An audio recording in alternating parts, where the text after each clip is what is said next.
चलिए question number 3 और इसके साथ में एक्सरसाइज भी खत्म हो जाएगा। सो एक्सरसाइज 5.1 का क्वेश्चन नंबर 3 हम लोग देख रहे थे। ऑलरेडी 2 एग्जांपल कर चुके हैं हम लोग। पहला मैंने सॉल्व करके दिया था, दूसरा आपको होमवर्क के लिए दिया है। तीसरा क्वेश्चन देखेंगे, y = x² है और दूसरा एक लाइन दिया है। अब y = x², ये पैराबोला कैसा है? सो y = x², जानबूझ के ऐसे देते हैं, एंड लाइन है y = 4x। देखिए इसको भी सॉल्व करने की वही तरकीब है जो पहले एग्जांपल में देखा था। सबसे पहले इसको ढंग से लिखा जाए। इसको मैं लिखूंगा x² = y। तो ये किस टाइप का है? x² = 4by, मतलब ऊपर वाला है, ये फर्स्ट एंड थर्ड क्वाड्रेंट वाला है, सेकंड क्वाड्रेंट वाला है। ठीक है, सो x² = 4by, ये ओपन होगा अपवर्ड डायरेक्शन में। अब यहाँ पर ये जरूरी है देखना कि इन दोनों का इन दोनों का पॉइंट ऑफ इंटरसेक्शन क्या आता है। ठीक है, हमें ये तो समझ में आएगा कि पैराबोला। अब सबसे इंपॉर्टेंट चीज, ये जो पैराबोला है, सो इसका वर्टेक्स कहां पर है ये भी देखना पड़ेगा। सो x की जगह 0 रखो, y भी 0 मिल रहा है, इसका मतलब वर्टेक्स है ओरिजिन। तो ये बात तो क्लियर है कि वर्टेक्स ओरिजिन है और ऊपर की डायरेक्शन में पैराबोला रहेगा आपका। तो नीचे इतना भी रखा तो भी चलेगा। सो अब देखिए, गिवन, यहीं से आंसर हमारा स्टार्ट होता है। गिवन y = x और y = 4x, दोनों इक्वेशन में लेफ्ट हैंड साइड में y है, देयरफॉर आप लिख सकते हो x² = 4x। सो हमेशा जब भी, मैं फिर से कह रहा हूं, जब भी पैराबोला और लाइन दिया हुआ रहेगा और उन दोनों ने बाउंड किया हुआ, उन दोनों ने बाउंड किया हुआ जो रीजन है, बाउंडेड रीजन है बाय दैट टू कर्व्स, आपको अगर उसका एरिया निकालना है तो आप लोग क्या करेंगे, उसको देखना, अच्छे से ऑब्जर्व करना दोनों भी पैराबोला और लाइन की इक्वेशन को, और उन दोनों को साइमल्टेनियसली सॉल्व करना है ताकि आप लोग उसके पॉइंट ऑफ इंटरसेक्शन को ढूंढ पाएंगे। सो साइमल्टेनियसली हम लोग कैसे सॉल्व कर रहे हैं, दोनों का भी लेफ्ट हैंड साइड सेम है, इसलिए x² = 4x लिखेंगे। सो x² - 4x = 0, लेफ्ट में लिया, x कॉमन लिया, ब्रैकेट के अंदर x - 4 = 0। दिस इंप्लाइज x = 0 और x = 4। ठीक है, तो x के दो वैल्यूज मिले हैं, उसके अकॉर्डिंग y का वैल्यू कोई भी इक्वेशन से निकालो, आपको मिल जाएगा। तो लाइन के इक्वेशन से निकालना चाहते हो, लाइन के इक्वेशन से निकालो। सो अगर x = 0 है, देन लिखता हूं यहाँ पर, x 0 है तो y का वैल्यू भी 0, एंड x अगर 4 है तो y का वैल्यू क्या मिलेगा, 16। तो आपके कोऑर्डिनेट्स क्या आ गए, देयरफॉर 0,0 एंड 4,16। तो आपका पैराबोला तो रहेगा ओरिजिन में से पास होने वाला, लेकिन दूसरा पॉइंट कौन सा है उसका, 4,16। सो ये मान लेते हैं हम लोग, यहाँ पर 4 मान लेते हैं, यहाँ पर 16, तो थोड़ा सा दूरी निकालता हूँ मैं समझने के लिए। तो ये 4,16 ऐसा मान लेते हैं। तो आपका लाइन जो रहेगा वो ओरिजिन में से पास होता हुआ और इस पॉइंट में से पास होने वाला है, और जो पैराबोला है वो किस तरीके से है, वो इस पॉइंट में से जा रहा है। ठीक है, वो कुछ ऐसा है, इधर जैसा भी रहेगा, सिमेट्रिक है तो इधर भी ऐसे ही आएगा जैसे इधर था। तो आपको इस रीजन का एरिया निकालना है। ठीक है, area bounded by the line y = 4x and the parabola y = x²। ठीक है, तो फिर से वही करेंगे, इसको नाम देंगे O, यहां से परपेंडिकुलर ड्रॉ करेंगे नीचे, तो मैं डॉट निकाल सकते हैं आप लोग जैसे मर्जी। इसको नाम देंगे A, इसको नाम देंगे B, इसको नाम देंगे C, इसको नाम देंगे D। तो OABCO, OABDO। फिर से क्या करना है, अब उल्टा है। अब क्या करना है, लाइन जो है हमारी, उसके नीचे के सबका एरिया निकालना है और उसमें से सब्ट्रैक्ट करना है इसके नीचे का एरिया सॉरी, कर्व के नीचे का एरिया। सो देयरफॉर मैं यहां पर लिख देता हूं, therefore required area is equals to area of region, कौन सा region, OABCO minus area of region OABDO। ठीक है, so area of region OABCO, इसका एरिया आपको निकालना होगा और उसमें से ये subtract. So this is equal to, आप directly area of region OABCO के लिए लिख सकते हो इंटीग्रल ऑफ किसके नीचे का, लाइन के नीचे का। सो 4x आएगा हमारा, इसको इंटीग्रेट करें dx, और ये रहेगा 0 से लेकर, तो ये 0 है, ये कहाँ तक है, 4 तक है। सो 0 से लेकर तो 4 तक लिमिट्स रहेंगे, इसमें से सब्ट्रैक्ट करना है एरिया। रीजन क्या है, ओ ए बी डी ओ, तो कर्व तो ये रहेगा, लेकिन कर्व कैसा रहेगा, y is equal to x square दिया हुआ है, ठीक है।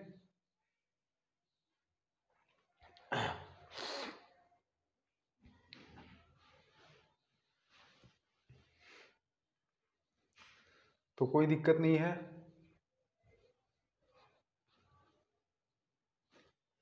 y is equal to x square ही लेंगे, so x square d x, और लिमिट रहेगा 0 से लेकर तो 4 तक, ठीक है। अब कैलकुलेशन करेंगे,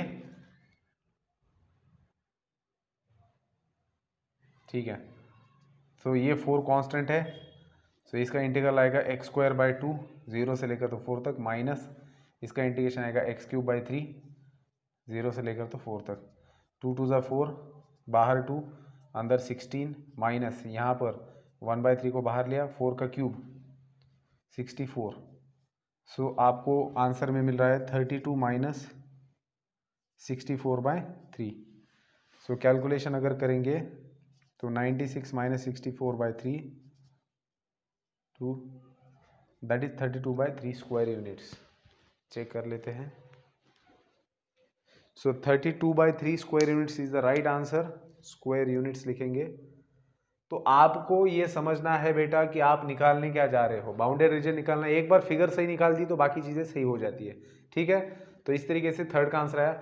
बिल्कुल सेम एग्जांपल दिख रहा है आपको यहां पर फोर्थ में क्या है, बस पैराबोला अलग है। Y square is equal to 4ax दिया है, मतलब ये वाला पैराबोला है।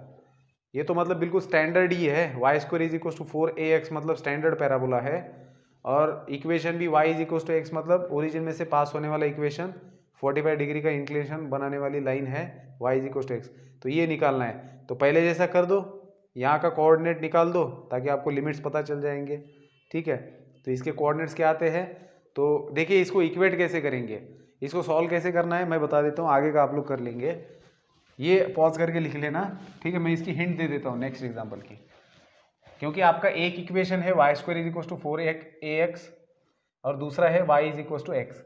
तो क्या करो, सिंपली इसका स्क्वायर कर दो तो आपको मिलेगा y square is equal to x square.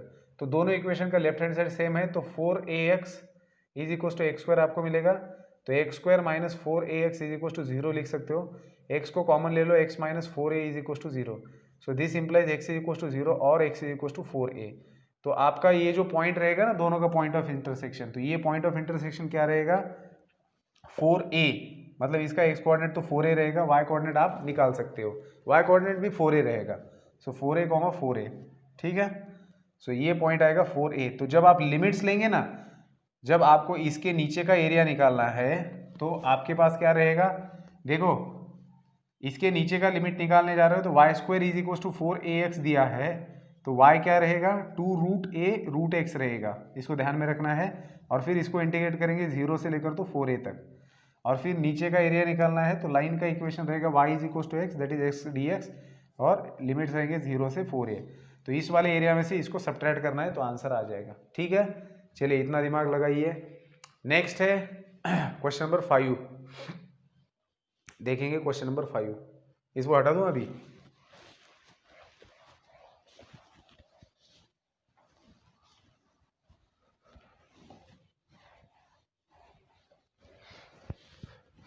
So question number 5 है हमारे पास, y is equal to x square plus 3 and y is equal to x plus 3। तो सबसे पहले पैराबोला देखिए, x square is equal to y plus 3 वाला parabola है, sorry x square is equal to y minus 3 को इधर shift किया। सो ये कौन सा टाइप है, x square is equal to 4by वाला, मतलब ये ऊपर की और खुलेगा, ठीक है ना। लेकिन यहाँ पर एक और चीज ध्यान में लेनी है आपको, क्या कि ये ओरिजिन में से पास नहीं होता, तो इसका वर्टेक्स भी निकालना पड़ेगा। क्यों?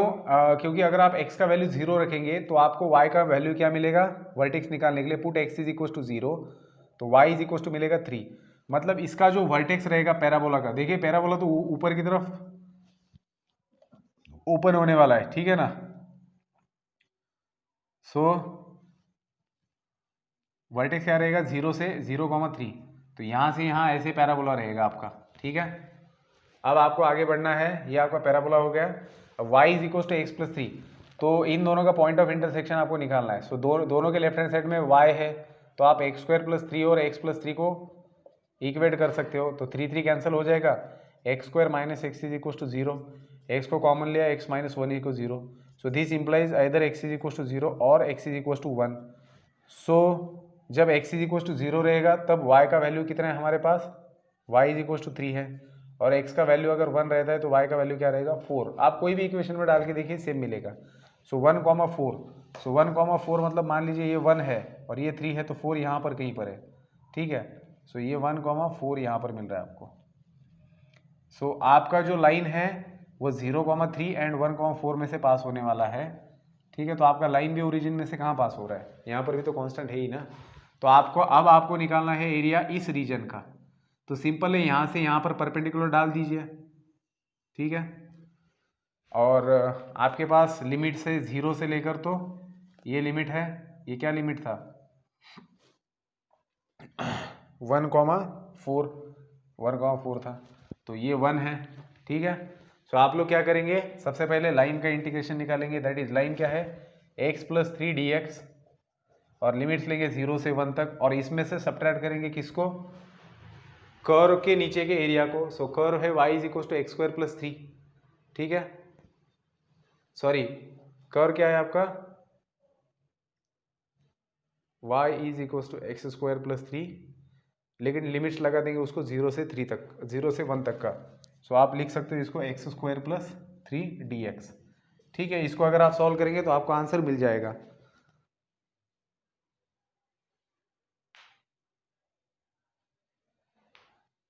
ठीक है बेटा, तो इसको निकालो, सब्ट्रैक्शन कर दो, आपका आंसर मिल जाएगा। तो यहाँ पर खत्म होता है हमारा डिफरेंट एप्लीकेशन और डिफरेंट मतलब एक्सरसाइज खत्म होता है। मिसलेनियस एक्सरसाइज के अंदर काफ़ी सारे एग्जांपल दिए, हर एग्जांपल को मैं डिस्कस करूँगा। अगर मुझे लगा बिल्कुल ही सिमिलर है तो ही आपको होमवर्क को दिया जाएगा। तो यहाँ पर ये एक्सरसाइज खत्म होता है, अच्छे से सॉल्व करना, मिसलेनियस के भी सारे एग्जाम्पल सॉल्व करना, और जो सॉल्व एग्जाम्पल है बुक के अंदर वो भी सॉल्व करना। अगर आपके पास नवनीत है तो नवनीत के अंदर एक्स्ट्रा एग्जाम्पल दिए, उसको सॉल्व कर लेना। और आपके पास अगर मार्वल बुक है या फिर टारगेट का बुक है सीईटी के लिए, उसमें से एग्जाम्पल सॉल्व करना। और मॉड्यूल तो आप कर ही रहे हो, सर आपसे मॉड्यूल सॉल्व करवा के ले रहे हैं। तो जब आप ये सॉल्व करते हो ना पूरा बुक स्टेट बोर्ड का, तब आप मॉड्यूल के क्वेश्चन आप आराम से समझ पाएंगे। तो पहले इसको करो फिर उसको करो, ठीक है। मिलते हैं बेटा नेक्स्ट वीडियो में, उसके अंदर हम लोग मिसलेनियस के एग्जाम्पल्स को डिस्कस करेंगे। Good bye.